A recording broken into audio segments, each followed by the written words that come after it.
Healthcare fight rages on. The Senate could vote on a repeal of the Affordable Care Act as early as next week. Some estimates show that Arkansas could end up with the third highest uninsured population increases in the nation. Now, we spoke with one family frightened of their healthcare future. Una Lee reports. For the Evans family, it's a waiting game every single day to see if they'll lose their much-needed healthcare coverage.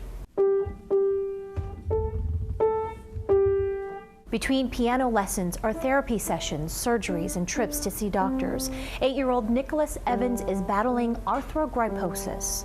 1, 2, 3. It's a joint contracture condition making moving very difficult. It's been a lifelong battle and there's no end in sight. 25 surgeries so far and weekly visits to hospitals. He has a rod in his back for his scoliosis, and every 6 months it had to be lengthened surgically to keep up with his growth. You know, and I think just one of those, it was outpatient surgery. One of those alone was $10,000. The family worries about bills.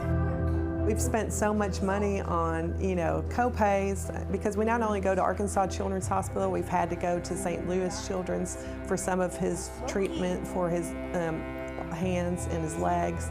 And, they don't take Arkansas Medicaid there, so we've had to pay some things out of pocket there. The family has Medicaid and private insurance, but she says her private insurance before the ACA had a lifetime maximum cap. When he was in the NICU, when he was a baby, he was in for 7 months, and I think he reached the 1.5 million mark, for all that time in treatment. I mean, that's just unreal, but that's just the reality of what it costs.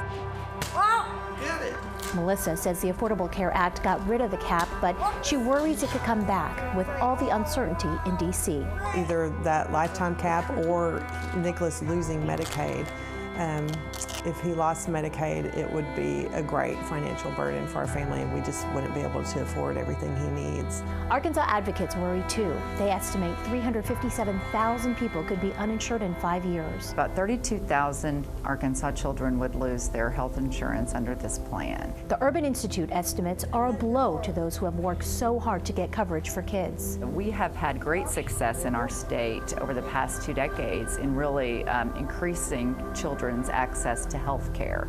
And we've gotten our uninsured rate for kids below 5%. She fears changes could force Arkansas to reverse that. We saw one of the biggest decreases in the uninsured rate in the country, and that's why we in particular have one of the most to lose. Only Kentucky and West Virginia would see more devastating losses than Arkansas. I know there's not an endless pot of money, but I mean, the financial strain without, Medicaid, we couldn't have made it this far. Yes! I got it. My plea is to, please do not reduce any funding to Medicaid, and do not put, lifetime caps on, Medicaid or these people with special needs like this. I mean, it would devastate us. For now, this family will have to wait to get a better idea of what their future will hold, a future in the hands of lawmakers thousands of miles away. Una Lee, 4029 News. Well, the U.S. Attorney General under fire by the president. What boundary critics say President Trump's New York Times interview pushes. Plus, items in free little pantries flying off the shelves. So what you can donate even in the extreme heat. First, though, taking a live look outside from our Embassy Suites camera here in Rogers.